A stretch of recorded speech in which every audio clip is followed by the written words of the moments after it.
তাদের সেই কাজগুলো তারা কি কারণে জীবন দিয়েছেন সেগুলো মনে করার চেষ্টা করি।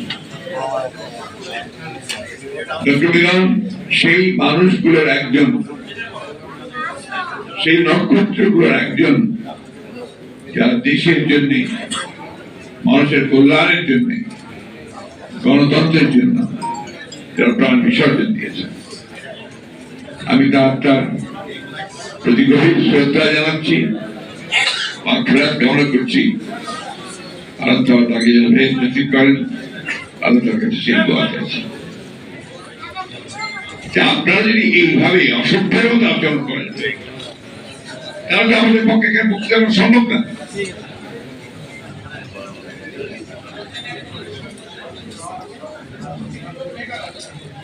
কিছুতেই আমরা বোঝাতে পারি যে আমাদের কথা বলতে আসি ভাই।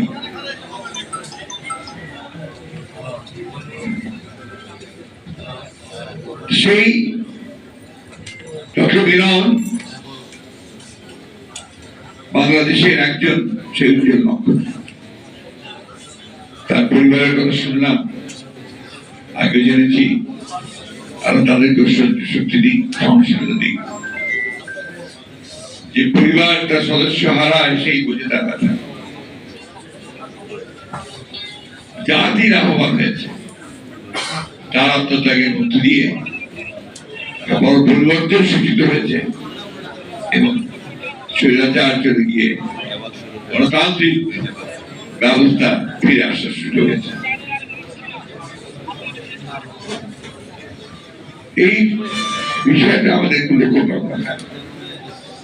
প্রতিবার বাংলাদেশে কিছু তরুণ, কিছু যুবক, কিছু মানুষ প্রাণ দিচ্ছে